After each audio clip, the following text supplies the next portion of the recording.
Hello everyone, we are the Deep Clearance team, and my name is Michael, I'm an engineering major. I'm Marshall, an intelligence analysis major. I'm Giovanna, I'm a biology pre-med major. I'm Casey, I'm a CIS major. I'm Josh, I'm a nursing major. So for our hypothesis this last week, we really wanted to focus on working with the UAV systems, whether they have additional sensors placed on them or they are just working with their bare sensors, because we'll talk about this further, but we had another big aha moment with how these different drones can be used individually as their own sort of hotspots. Also, another issue that we wanted to address was the battery life, because as we talked about last week, this is one of our greatest pains that we discovered through multiple interviews. Also, when we look at imaging and mapping a cave, the thermal imaging has once again proven itself to potentially be the most viable option for this task. The way that these were focused and accomplished were when we went to Fort AP Hill this past week, which we will touch on in a sec, and we discovered the Mavic Pro drone, which seems to be the most, the drone that is most suited for our current needs. Also, we found a different battery from Nerve Center Power Management Systems, which is a rechargeable battery that can last 12 hours and fit in a magazine pocket on any sort of assault kit. Also, we discovered a 360 fly camera and a potential GoPro-sized thermal imaging camera.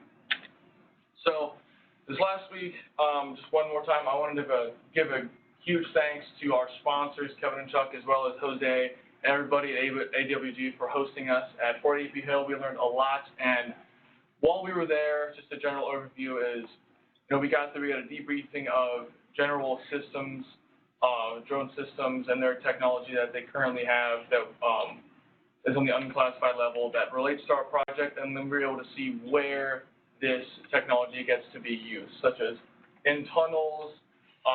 Trying to fit in a 3-foot-tall tunnel when you're over 6 feet tall is really, really hard. So it was very enlightening to be able to see how these technological pieces will be implemented.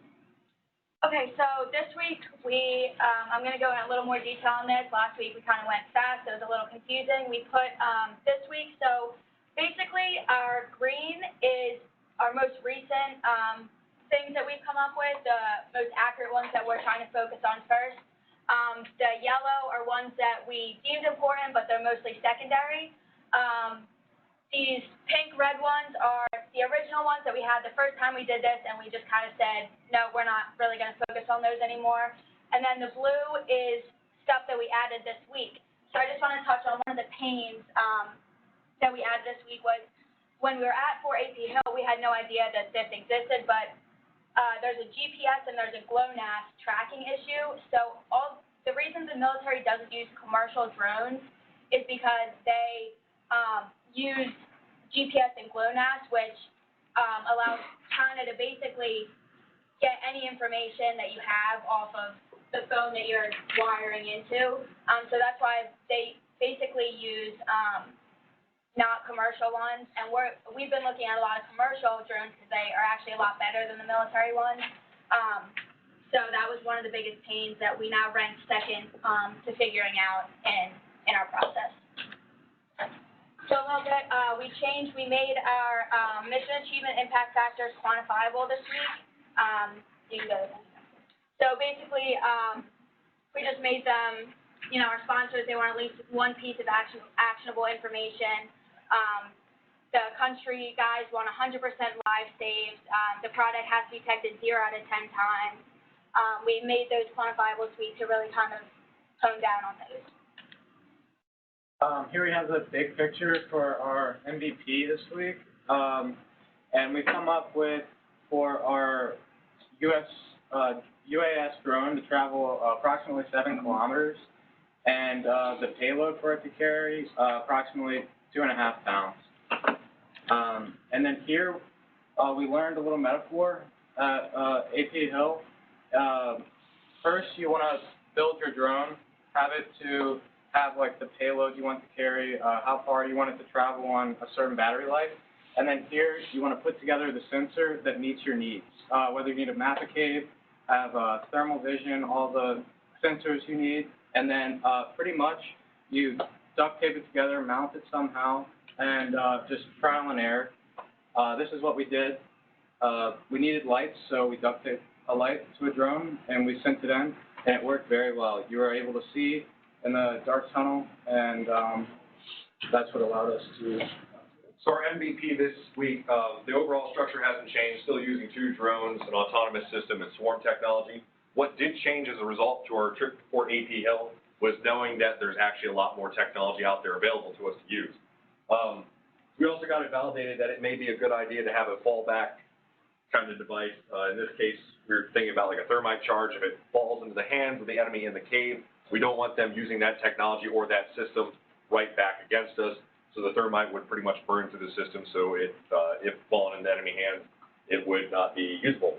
So instead, or in place of the breadcrumbs this week, instead of using other drones in the swarm, we have 2 distinct drones, each mounted with a 360 fly camera. Now it's a 360 camera that you can use to view all around, and there's a possibility, at least for us, to try and make this thermal so that you can get a 360 thermal view as the drones are going through the cave. They're also detachable and have their own battery supply, and they do an element of mapping. So each drone could carry 3 of these because they're relatively lightweight. 1 would be static and 2 would be droppable. They also have wireless transmitters in them, making them actually breadcrumb points that you can drop in, say, junction areas. So if there's intersecting hallways, you drop it there as your drones go on. You can still monitor that area with a push of a button. You can switch back to it. Other tiny drones, like ones that we saw at Fort AP Hill, can also be redone to just carry a wireless transmitter. And they operate off the principle that the major drones drop a waypoint when they get too far out of wireless contact, and these little drones fall out of formation, and they just sit there and literally become a breadcrumb. This all feeds back to a controller which has the ability to either operate off of a smartphone or a tablet, and it runs ATAG. So this is the type of technology we're talking about, the PD, the tiny one fits in the palm of your hand, 360 fly, which is about a little bit smaller than a baseball, and it comes with all those, and then the controller. So no, okay, never mind, sorry. Those are a few. I will do it. That's it. Okay, never mind. Great job. Time's up. What's feedback and questions? I'm not sure if I missed something. On your MVP, at the top, you have the words run silent. Do you actually have a way to make it run silently? So we did actually find out at Fort AP Hill that there is a way to make these things run silently, and it all actually has to do with the way that the props are made. So if they're tuned right, you can't hear it. And this one right here, actually, it's sort of like an exact replica of one we got to try out at Fort AP Hill, and pretty much it's pretty silent. Like if it came like right up back here, You could only hear it pretty much if it was like right here away from. Yeah, you wouldn't be able to tell it there. Okay, so both the propellers and the electric motors are somehow silenced. Yeah, the props essentially. The motors don't actually make the sound. It's the props going through Yeah, the air. it's the propeller. So you modify propellers for be able to silence. Yes. Yeah, so the 360 cameras that are dropped, so those actually do have the ability to transmit signal. So they actually have built-in wireless, and the cool thing about them is anywhere, as long as it's connected to the internet, you can access it from anywhere in the world. Yeah, if you want to go to that. Microphone. It has all this cool motion detection capabilities. It has a built-in microphone for recording. It has mapping capabilities. It can be controlled by an app. You literally, we saw it pulled up on a smartphone, and you just look, and there you go. It's water, dust, and shock resistant. Like you can drop it in a puddle of water, it'll still work. You can drop it, it still works. It can record up to 1.5 hours, and then on standby mode, if you just want to use it as a wireless transmitter, it can go up to 14 hours. So it literally makes the perfect breadcrumb and also sensor that you can use. So it will send and receive and relay, At 4K HD. but it will relay Wi-Fi, not just transmit. Marshall actually, Send and receive. Marshall said he found one on Best Buy for like $300. Yeah. So they're, The HD video ones are $300, and the 4K ones, which are just a little bit better, they're like $400, $500. We have some mentors and sponsors. Do you have any comments or thoughts? Can I clarify something for you guys? On the GPS GLONASS thing, remember the difference? Mark Pocket? Remember the difference? One's US, one's the Russian. Okay. The other thing is, we know how to mitigate using commercial drones. Remember we talked about this? I just put it on airplane mode, right? That's all I gotta do. And nothing goes back to China. It's all local. So don't stray away from possibilities off the shelf. One of the things that Kevin Nelson, Master Sergeant Nelson, wanted me to relay to you guys. Make sure you don't stray away just from things simply because you believe they can't be mitigated. And we necessarily haven't done that, but we've also thought of maybe something that could work as well instead of just like putting it on airplane mode, but like if it has the capability of like a VPN, so like a private network that you can set it up on. You can VPN these very easily. It's just a wireless signal.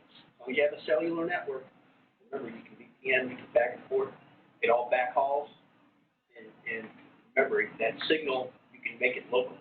Or that's a big lesson that Mark taught you. Took that to heart. So, any questions? I was going to go down that same track, but I think. Well, it's very evident that you used a lot of feedback you got. It was pretty cool to see. You did a great job, guys, on, it was really good to see the different colors. I could really get a sense of the movement of your canvas and getting it on paper. It's really great because then when the screen goes by in 5 seconds, we're trying to get all the information, we're trying to look over your heads.